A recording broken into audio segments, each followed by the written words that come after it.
everybody, please welcome James Knabb. As I said, James is with the Division 3 in the Lone Star Regent down in Texas.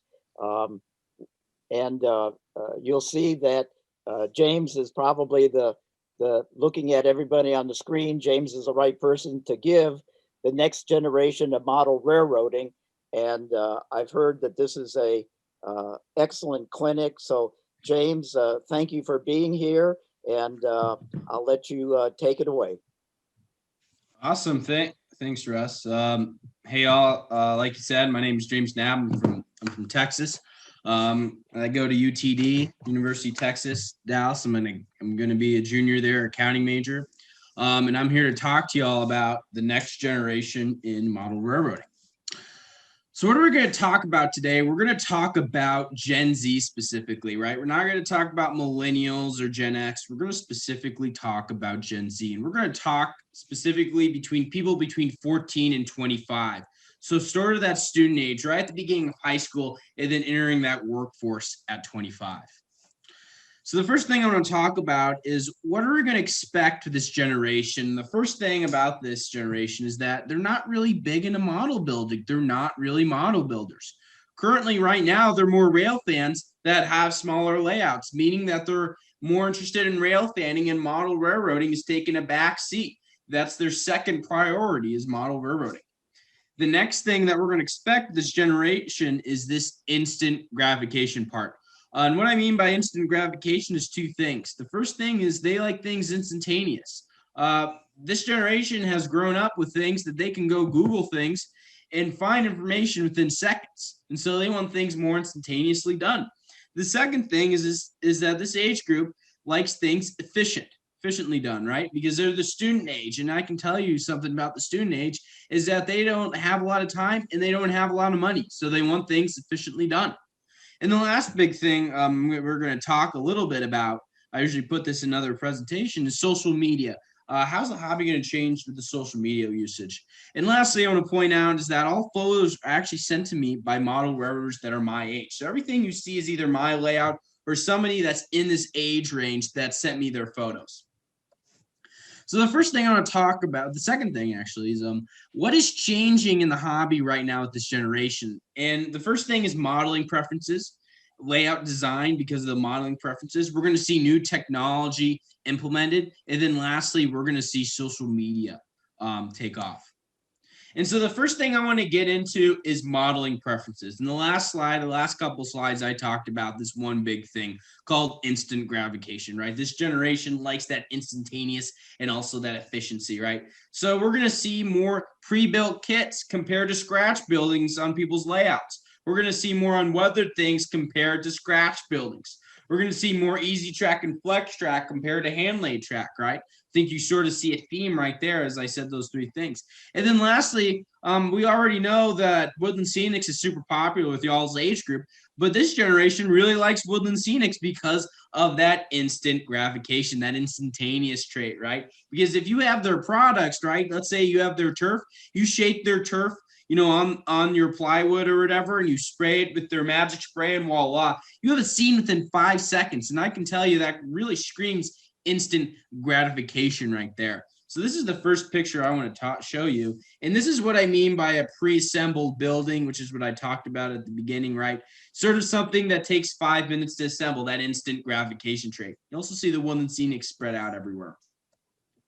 Here's another example. This is easy track, right? And you also see the Woodland Scenics. As you can see, this layout is focused more on the actual train, right? And I will explain that in the next one.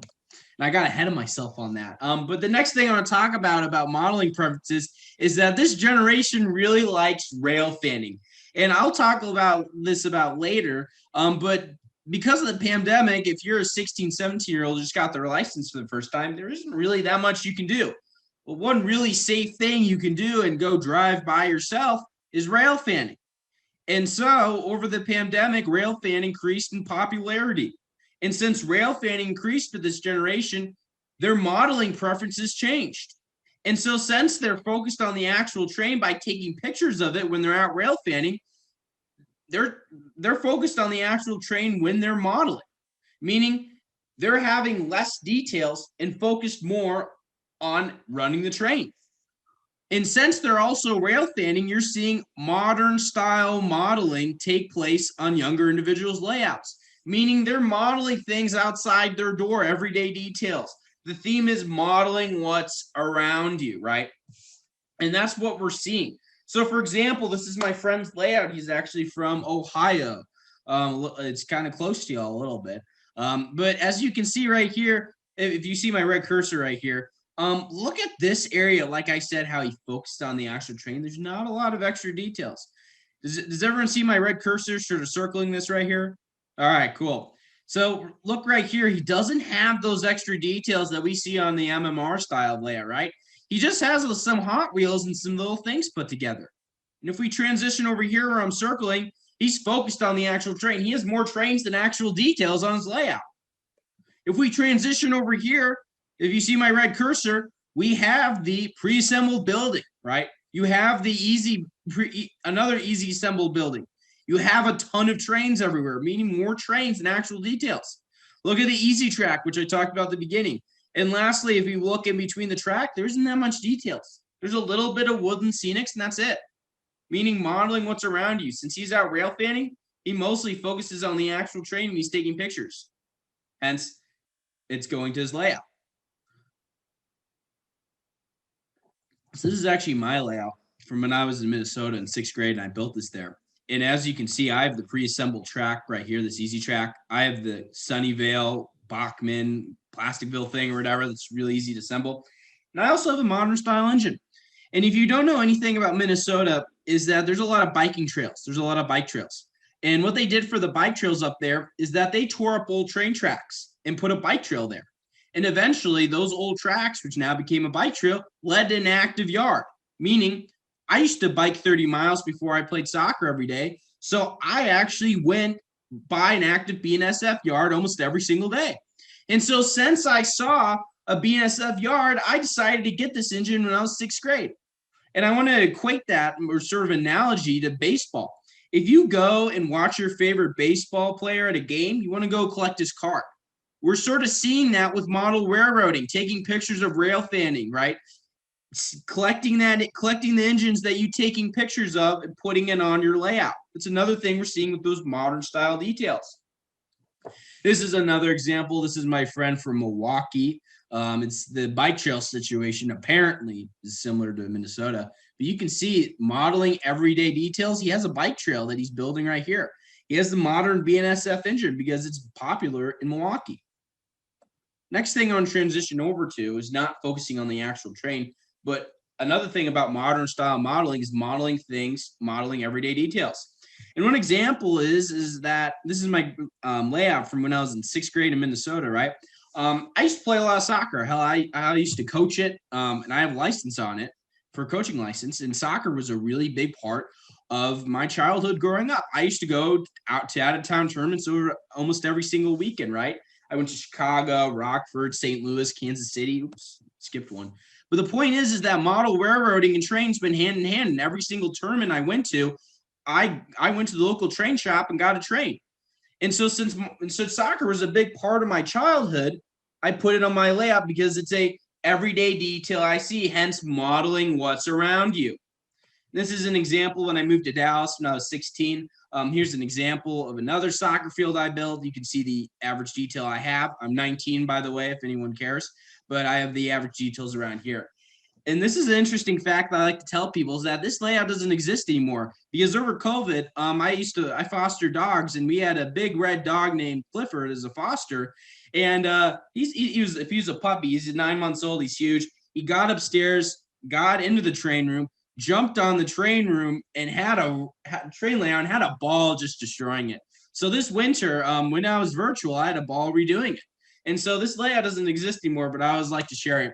And this is an updated version of my layout that I'm still building. And like I said, I'm in Frisco, Texas. So I'm a little bit on the edge of the suburbs, right? So if I drive 15 minutes, I'm going to see ranches. I'm going to see farm field. And so I modeled what I see since I drive by this almost every single day. I modeled a farm out there, right? Or a ranch. And so this is all scratch build. I am new to scratch building because I know Mark talked about the AP program. This is actually, I'm pretty sure right here, this is actually my 10th build ever. I'm only at my 20th build, including the little sheds you do at the beginning. So I'm fairly new. I'm still learning from the AP program, but I do take advantage of the MMRs because we have 13, actually 26 in the Dallas area. And so I do try to take advantage with the AP program on that. And then I think this is just some prototypes I did, just showing you, since there's a lot of small towns around where I live, I'm modeling the small towns, but I see modeling what's around me. And I did redo those. I need to update these pictures, but this is just an example. The next thing I want to transition to is layout size, right? We talked a lot about modeling preferences, but I want to talk about layout size now because they sort of go hand to hand. The one thing we talked about at the beginning was instant gratification, that instantaneous and efficiency trait, right? And we also said that rail fanning is really popular. So their second priority is model railroading. So we're going to see more small rectangular 4x8 layouts. And the reason why we're going to see 4x8 layouts is because plywood comes in 4x8 sheets, and that's really easy to plop down on a, on the ground or some table and start modeling. We're also seeing more modules, which I'll talk about later. And lastly, we're seeing HO scale. I talked to a lot of people about this, and everybody I've seen in my age group models HO scale. Because guess what? If we remember Hot Wheels and other accessories, they're sort of in the HO scale category, right? They're not exact, but when you're a student starting out and you have a time and money budget, right? It doesn't really matter if Hot Wheels is a little bit outside of HO scale, it still fits. And so HO scale is very popular. And this is an example of my layout from Minnesota when I was in 6th grade, right? I have a 4x8 layout. Look at the sort of the stereotypical things we see. We see the easy track, the pre-assembled buildings, and some of the Woodland Scenics things we see on there. The next thing I want to transition to is materials. So the first thing I want to talk about is pink foam. That's a really good material my generation likes because guess what? That pink insulation foam comes in a 4x8 sheet. And that's really easy to plop down your 4x8 sheet of plywood, right? The next thing we see is Woodland Scenics. And I talked a little bit about this at the beginning. But another thing about Woodland Scenics is that this was the only company 5, 6, maybe 7 years ago that actually started marketing to Gen Z and millennials. And they took the long-term social media route. And now, since millennials are growing up and Gen Z is growing up, everybody in those two generations really likes Woodland Scenics. And so everybody loves Woodland Scenics. So they pick Woodland Scenics over scratch buildings because that's what they grew up with. They didn't grow up with the NMRA. They grew up with Woodland Scenics. We're also seeing more basic paint compared to the designer paint, like I talked about at the beginning. We're seeing less unique materials and more kits, straight out of the box.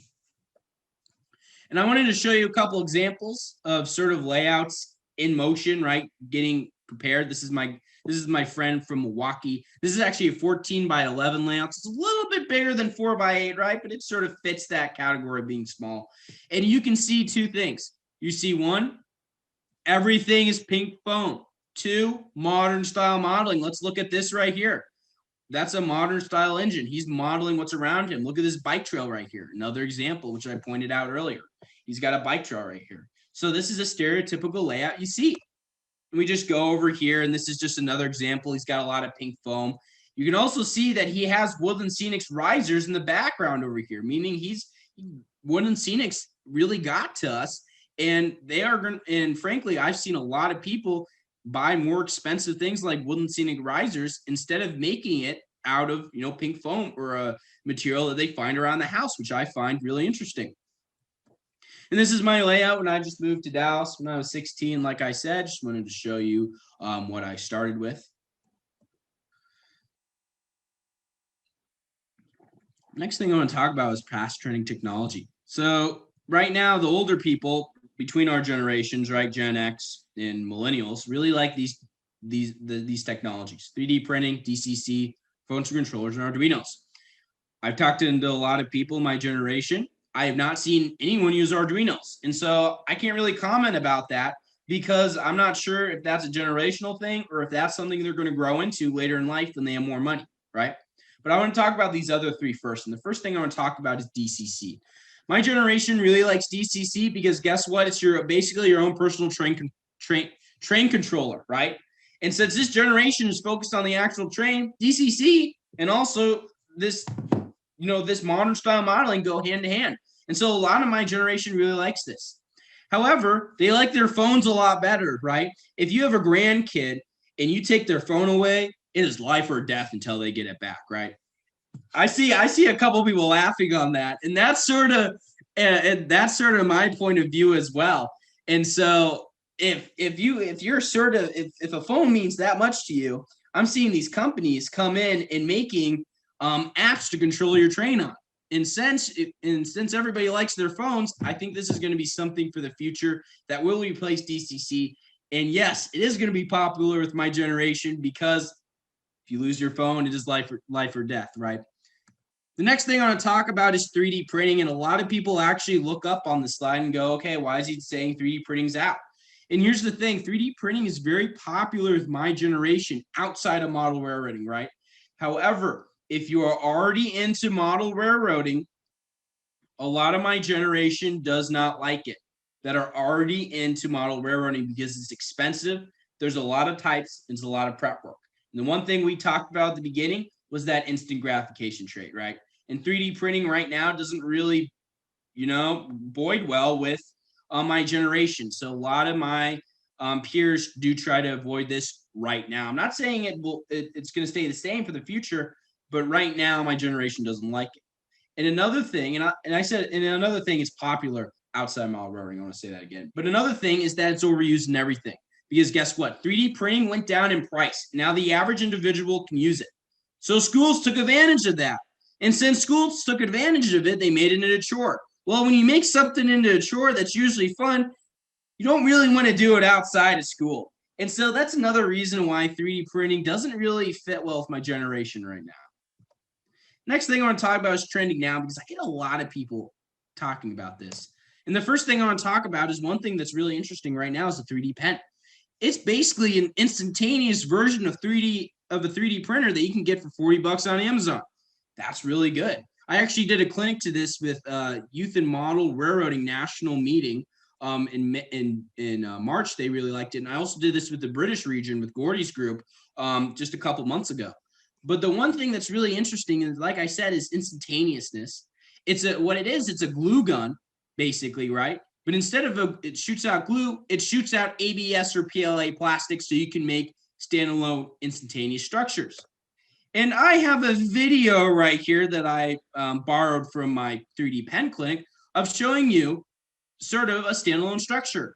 And like I said, I didn't say this already, but this is a width of an HO scale railing. So this stuff is small. So when you're younger, and let's say you have a dog, or let's say you have a younger brother.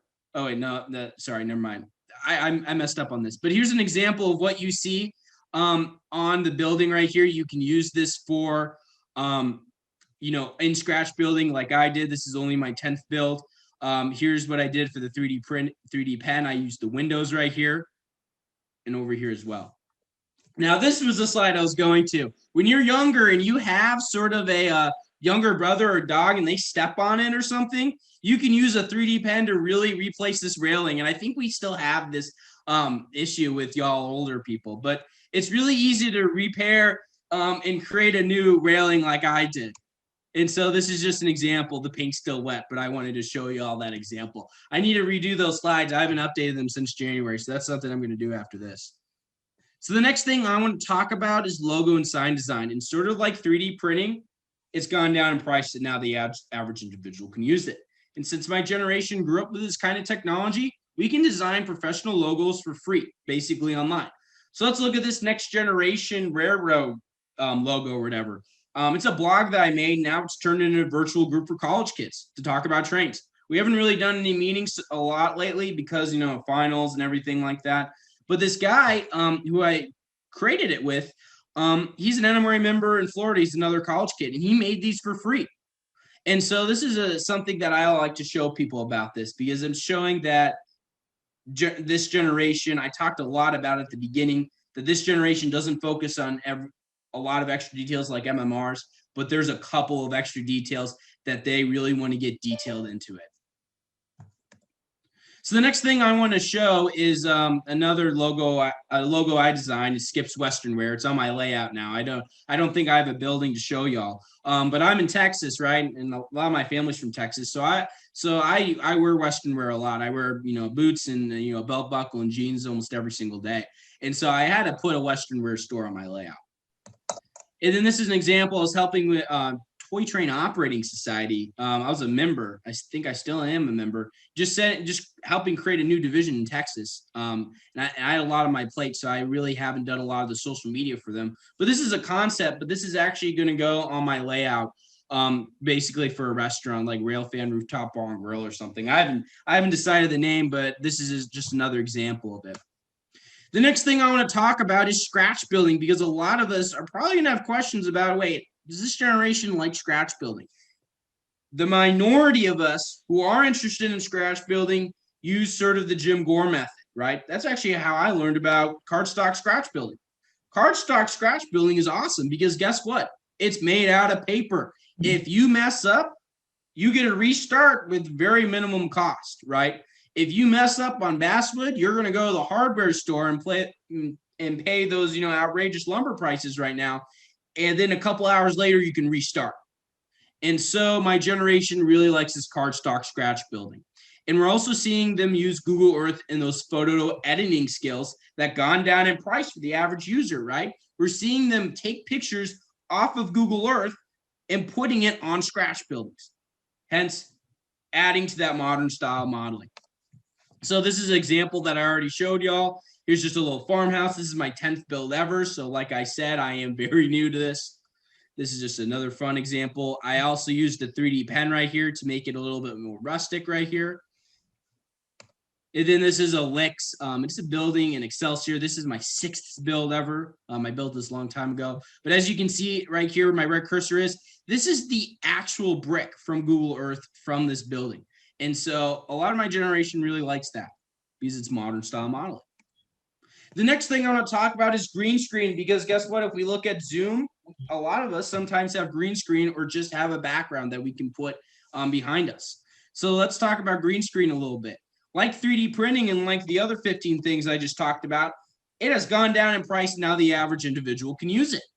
And so now green screen and these little apps are basically free. So here's an example on my old layout of me using a green screen. Now this isn't any regular green screen. It's a tablecloth from Party City that I got for 99 cents that I can use it as a green screen. So basically it's really cheap now to do photo editing and things like that. And one thing, the reason why I used Party City in their tablecloth is because Woodland Scenics does not make this type of green. And so it's sort of a win-win. And I can also cut it and put it in places where it's hard to reach and put the entire green screen. So I can put it on the back of my layout and photo edit it there. I needed, like I said, this is an old photo, but here's an example of an old layout. Here's another example. And the next thing I want to transition into is something else called drone. I spoke to, if you don't know, I spoke to John Lawrence's division in San Antonio. He's an MMR.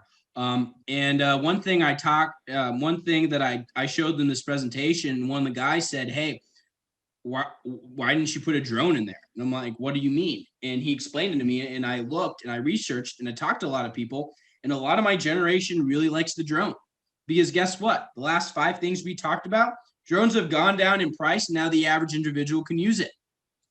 So when you're rail fanning and getting out in the country, you can fly a drone and get other angles of that train going by.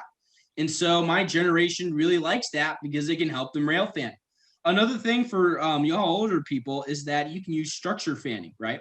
If you go out and take pictures for your contest, you can use the drone and take another view of that roof to get an even more detailed contest build.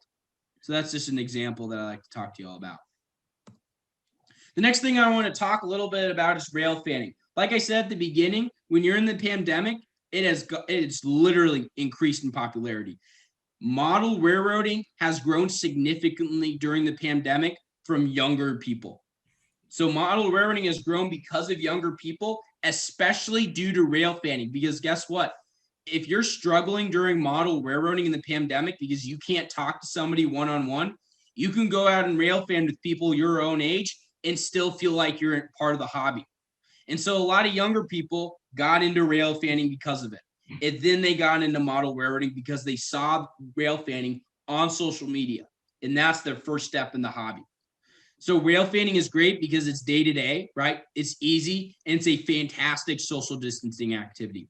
And a lot of my friends and a lot of my peers sent me all these photos. They didn't send me their model railroads, which I'm kind of like, seriously, but I wanted to show you sort of the photos that we talked about. And this guy's actually 45 minutes away from me. He's on the Texas-Oklahoma border. We're going to talk about that and why that's important in a minute. But this is actually going south to Dallas, by the way. He told me that.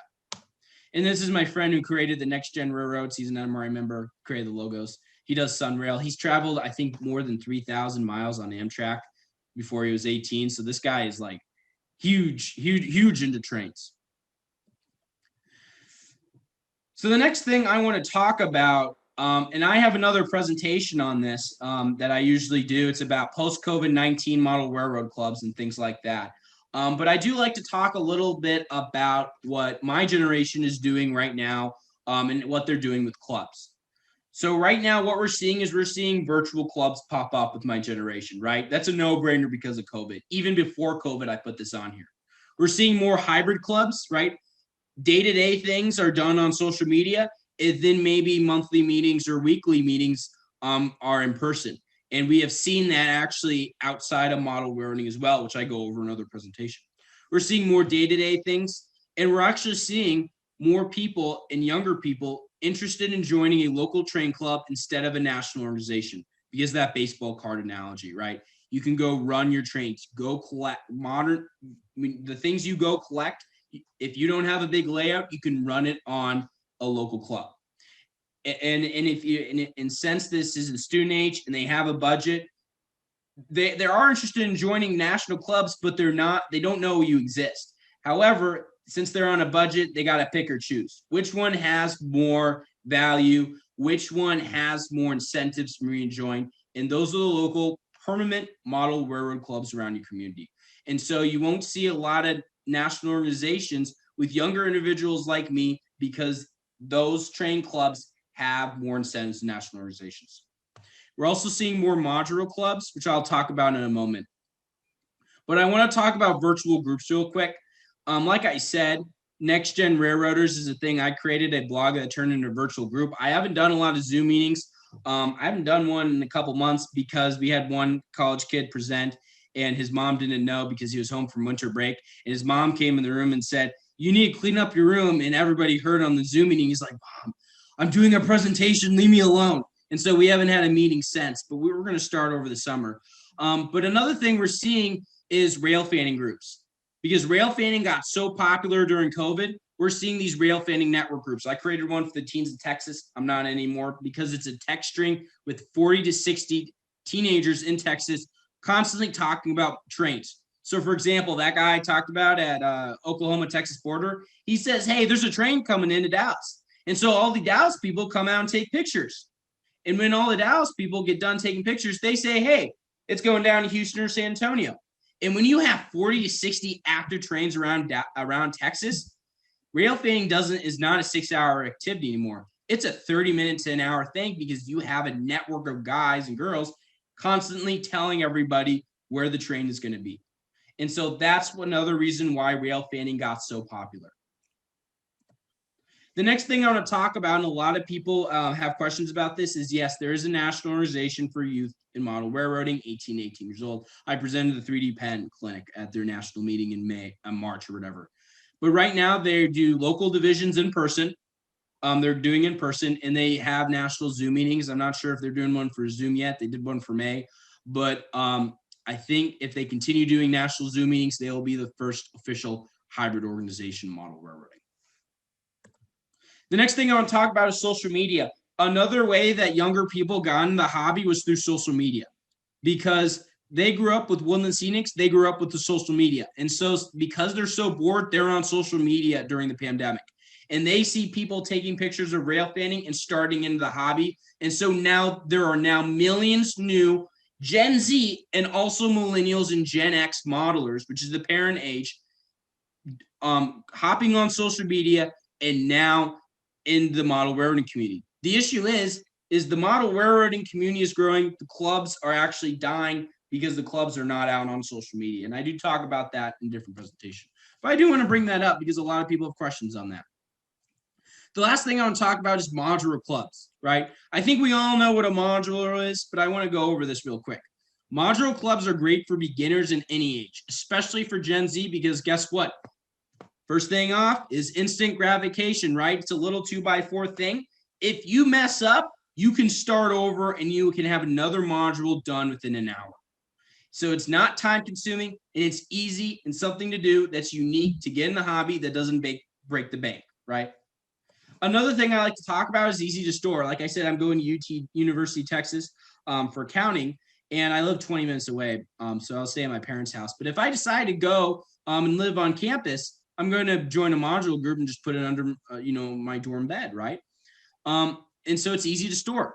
It's a great way to be part of a community. I was fortunate enough to start recruiting and being an NMRA member, whatever it is, at the local train show. So I was recruiting for NMRA for members since I was 16. And so I got to be on that other side of the train show, which not a lot of younger people get to be. And so modular clubs allow them to be on that other aisle of the train show. And that's something that's really big for younger people that a lot of us kind of miss out on.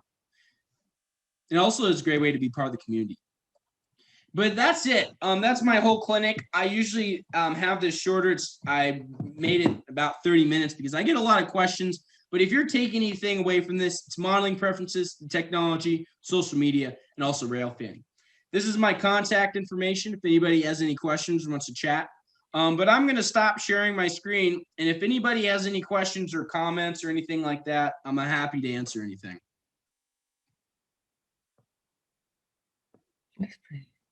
Well, that's a pretty quiet group. I figured someone would jump on something. James, thank you very much. I confirmed a lot of the things that Ron and I at least have been talking about and thinking about for, I don't know, a couple, 3 years now.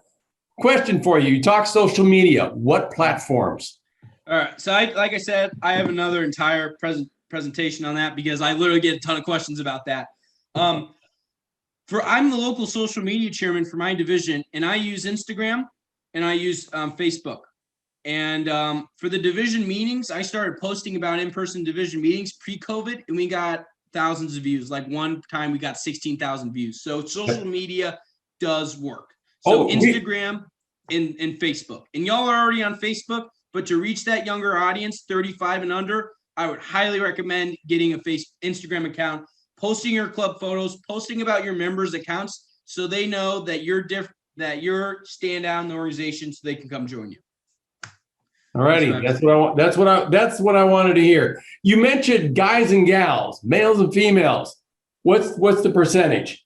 I say 95% men, 5% female. Yeah, pretty much the same here. Miss Barb joined us late, and she's about the only female who joined us on the meetings, unfortunately. So. Sometimes Mrs. Fowler and sometimes Ms. Kukler comes along, but that's about it. So yeah, pretty much the same. Fred, Stan White, James, thank you for sharing that. You know, it's really refreshing to see young people get in the hobby. I think that's one of our major concerns with our age group is we love this hobby. We think it's one of the greatest hobbies in the world, and it's really refreshing to see young people getting into it. And I'm excited to see that and hear from you, and because we love the hobby and we love to have younger people love the hobby as well. So thank you for your contribution today. Awesome. Yeah, I was happy talking to you all. Thanks for sharing that. And James, Russell here. Do you find that, and I'm sorry that I just couldn't make it all the way through. I needed a facility there. Do you find that at least in your group that the guys that like to rail fan, it's because maybe they can't even get a 4x8 layout going in their homes, or because they're in school or something at a dorm, so that's why they've gone more to rail fanning. That's their connection to the railroad life, I guess I want to say. Yeah, I do see that a lot. I do see that a lot. Yeah. Okay. All right. And I think it was probably about 5 years ago. So that means it was probably more like 8 years ago that Model Railroader had I think it was pretty close to, the December issue where they had a number of track plans for a 4x8 sheet of whatever. And, you can do a whole lot with a little bit of creativity. You can do a whole lot on a 4x8, say HO, and even more if it was N scale. So, Well, I basically feel that they're missing out a bunch. The instant gratification thing is for the birds, in my opinion. You don't know how much you're missing by being in the NMRA, which I am thankful, as they said, at 45 years, dear grief, it's went longer than my marriage. But I have seen some fabulous layouts. Bob Lawson, I've seen 2 or 3 different layouts at locations. Beautiful layout where he built. Jerry Albers, electrical engineer, beautiful. I mean, a full basement. And he didn't just say, come on in and look around. He welcomed us with open arms. And that didn't happen overnight. I went to one time it's just a group of us visiting. One time it was the what was the last Cincinnati regional convention up there, and then the NMRA national convention up there, and there wasn't nothing instantaneous about it because I knew I was going and I signed up for these, and so I guess it could have been instantaneous, but no, the looking forward, the anticipation, man, I am going to see something. And then the time, the clinics, everything, nothing happens overnight. There are things you're going to wait for, and you will be happy that they will happen, but it's just not going to happen tomorrow or next week or the week after. You've got to make plans. Hey, this layout is going to be open for a convention. This gentleman there is going to give a clinic of something I've been wanting to know about. This is something. You can do all the looking you want online. And and also don't forget, everything online is true. Nobody ever lies, and I believe I don't know how many bridges I own, and I own one of the landing spaces on Mars, and a few other things, but I got them online, and just people may put stuff out as a gospel, but there's not. It's to try to find stuff new, and this is the NMRA is a sharing of ideas, and get people into it. Mark, I find nothing wrong with rail fanning, but I've met a great group of people here. You yourself come in Texas, everything like that, but I'll give it time. Mark, can I interrupt and Yes, say sir. that at the lovely age of 69, I don't know if I like instant gratification, but I will say that I do look forward, or sometimes that I want to see a project come to an end quickly. Yeah. This what Fred was saying, and I can tell you this, James, the Arduino of the wiring of these signals has been a real learning curve, and when I see how much more I have to do, I'd like to have it all done, but what I've seen so far has been very, very satisfying. And but it's like, oh crap, I still have a whole lot more to do, and so I too would like to see projects done quicker and get them out of the way, I guess. So. Hey, Russ, Yeah, that's, yeah, Russ, I'm for what Russ alludes to. I could use some more instant gratification myself. hey, at our age, any kind of gratification is There good, you right? go. Right. I think part of it is the trade-off. How much time and effort do you want to put toward what you want to get? Am I willing to spend 100 hours to get 100%, or am I willing to spend 10 hours to get 90%? Yeah, and I think so one of the greatest things about this hobby is the diversity in the hobby.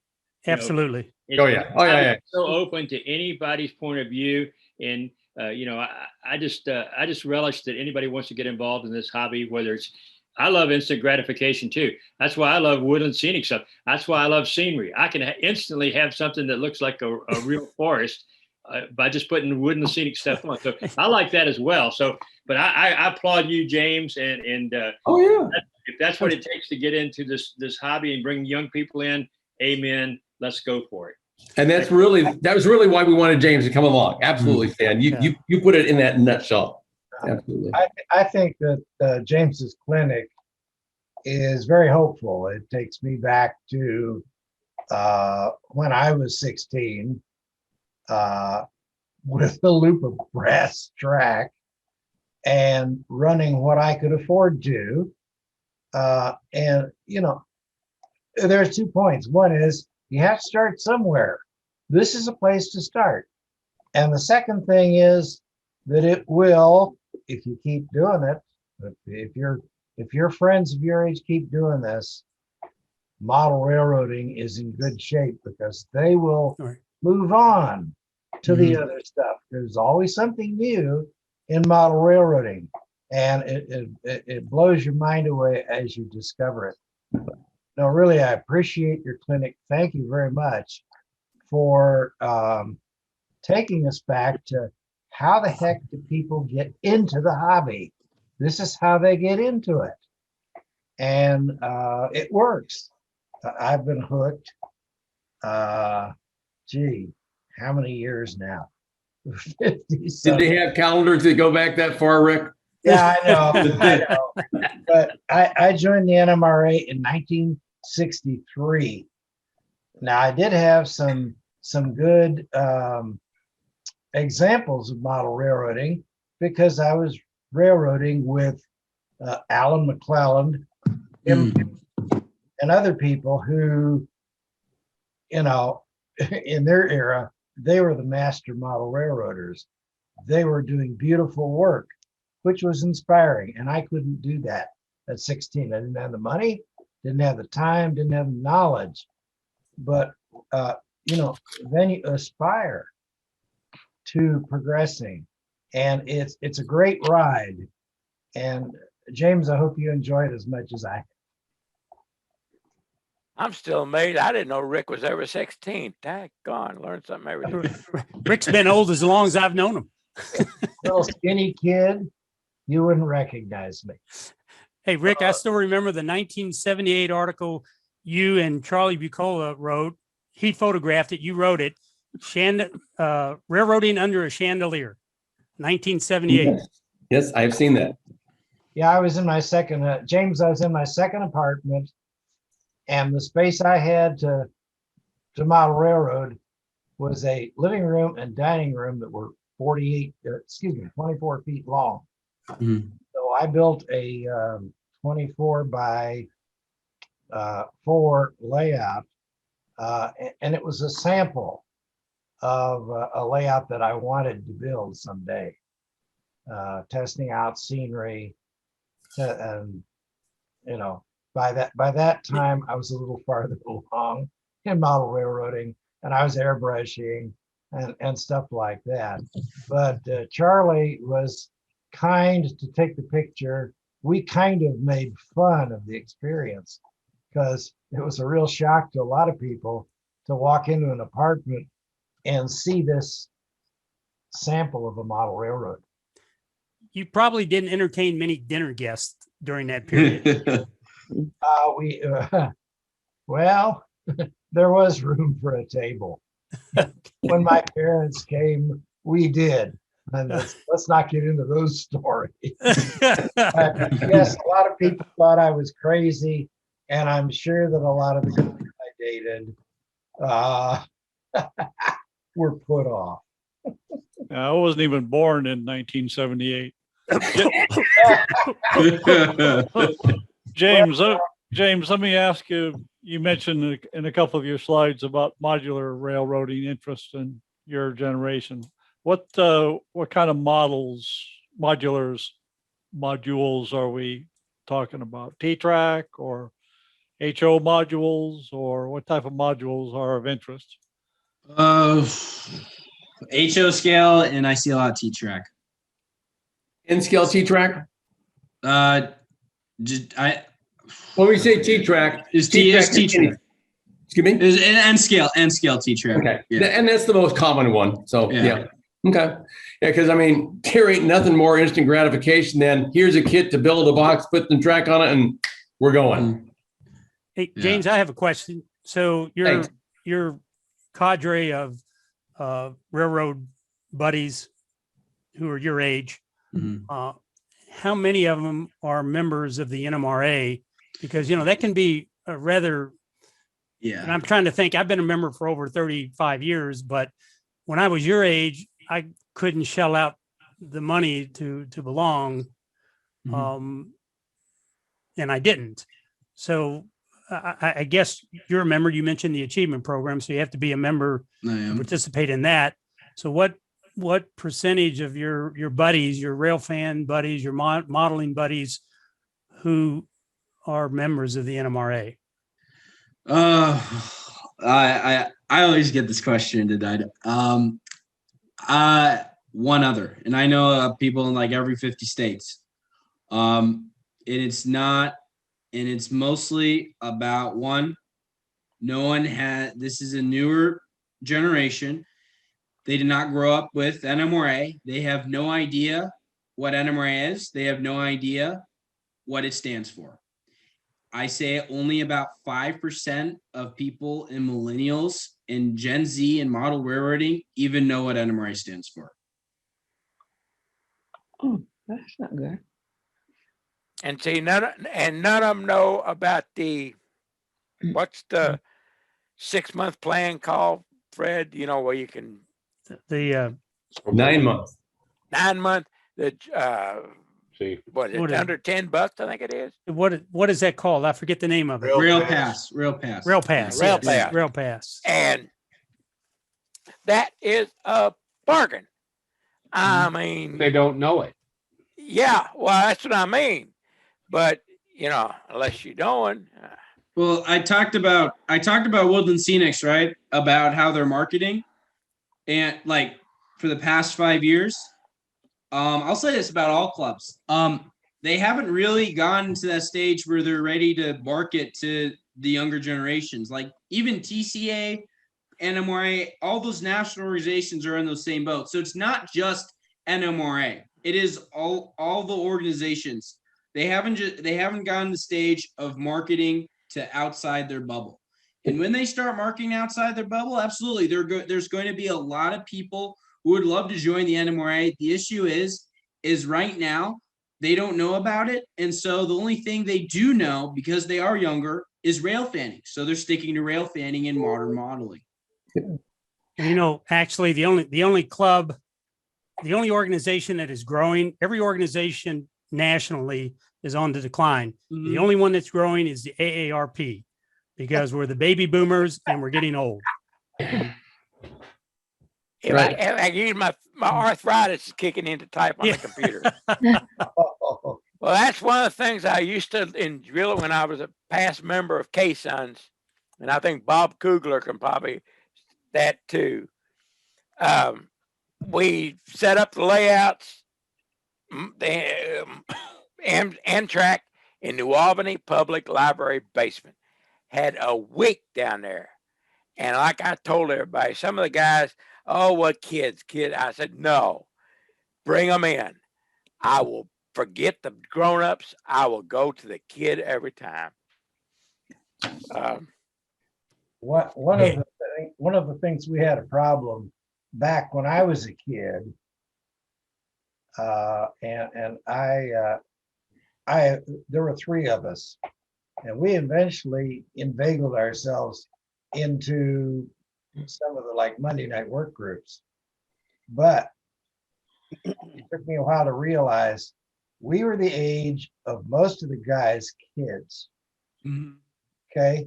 Now, this was back then. I don't know if it's true today, but we were the ages of those guys' kids. And I think that we really worried them. You know, they were used to having this close association with other guys that were their age situation. They had their families going. They owned houses. You know, that's why we were there. And I think it was a real problem for them to accept the younger guys into their association. Well, I hear that. I absolutely hear that today. And I know a lot of people are super nervous about sort of let's get younger people involved because they see a lot of like, they picture like a 2-year-old running around destroying everything. The people that I'm saying that would be interested in joining a club or organization are college age students or high school students who are usually on the smarter side, who are very interested in STEM, you know, science, technology, engineering, or math, right? They want to go into engineering, they want to go on the railroad, and they're there, and they could have joined another organization for their own, you know, age group, but they want to go there and they want to learn model railroading or be in the transportation industry. And that is the people right now that I've talked to who are in non-NMRA clubs. That is sort of the people that you're going to attract that would join the NMRA right now.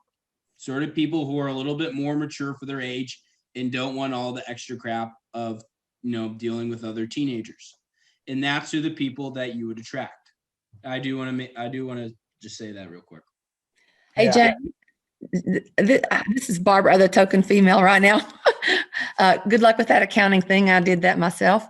And I apologize if I missed it, but if all these people didn't know about the NMRA, how did you find out about the NMRA? Do y'all know the S Fest? Mm-mm. Okay, so my grandpa got me in the hobby. So he's on the American Flyer side. He's on the collecting side. Yes. So I grew up with the collecting side. And so I lived in Minnesota for 10 years, and I was 16. I was about ready to join a model railroad club before I moved. And I did a little bit of research. And the Twin Cities Museum, the volunteers there are considered 100% NMRA club. And I didn't realize that. I clicked on the website and went, what's NMRA? And literally just luck. I found the NMRA. And that's literally how I found it, because I did a ton of research about train clubs in that area. I caught the end of your presentation and I really enjoyed it. That was really good. Thanks for the insight. We need to work on getting these young people in. Yeah, and I'd just like to say, if we all talk to the speed that James talks in, we could all get a lot more done. Yeah, James, thanks a lot for your time today. We sure appreciate it. It's been a pleasure. No problem. It was really nice talking with y'all.